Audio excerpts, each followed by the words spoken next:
et après, donc, aboutir au modèle de Niels Bohr. Donc, c'est pourquoi nous avons commencé par montrer hein, la relation empirique qui a été proposée donc, par Balmer, qui est partie donc, du fait qu'il fallait donc, donner une explication, en fait une relation, une expression de la longueur d'onde, voilà, pour expression mathématique qui permettait donc d'avoir les valeurs exactes des longueurs d'onde qui étaient trouvées, qui étaient donc notées lors de l'émission de l'atome d'hydrogène.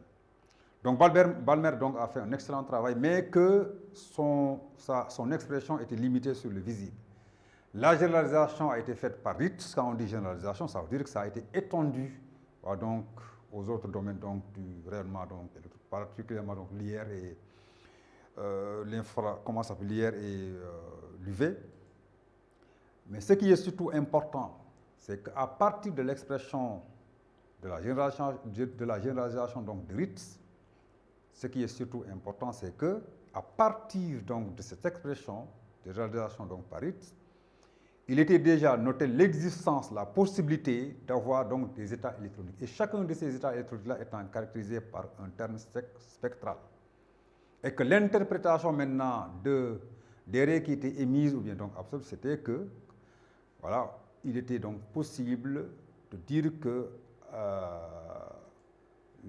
il y a donc émission quand il y a une transition donc d'un état électronique vers un autre état électronique de l'atome d'hydrogène.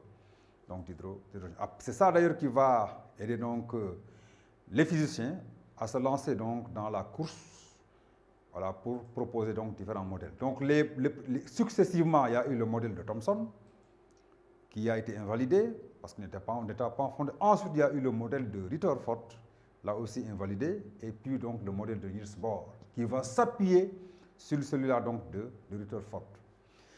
Alors, pour Rutherford, donc, l'électron de l'atome d'hydrogène effectue un mouvement circulaire, voilà, autour donc, du noyau. Voilà, donc c'était des mouvements circulaires continus, hein. Ça ne pouvait pas tenir. Donc, ce qu'a fait Niels Bohr, c'est quoi? C'est d'imaginer des mouvements donc, circulaires, comme l'a fait Rutherford, mais que sa particularité, la grande différence, c'était quoi?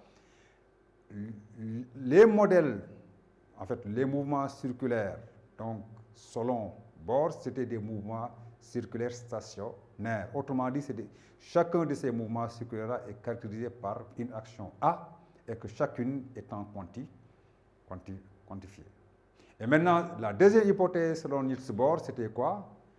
Il y a émission ou absorption quand l'électron quitte un état électronique stationnaire vers un autre état donc, autrement dit, il fait un saut, il quitte une orbite circulaire et part vers une autre orbite circulaire.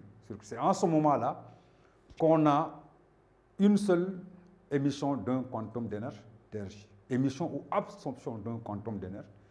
Autrement dit, le mouvement d'une orbite stationnaire vers une autre orbite stationnaire, voilà, donc s'accompagne d'une émission, évidemment quand c'est une émission donc d'un seul quantum d'énergie, ou bien d'un seul photon, mais aussi ça peut être une absorption, quand l'atome donc absorbe donc de l'énergie, absorption d'un seul quantum d'énergie, d'un seul photon, voilà, donc quand il s'agit donc d'une absorption. Donc voilà ce qu'on tenait donc à dire aujourd'hui. Le reste, dans les détails, se trouve donc dans le cours. On vous remercie.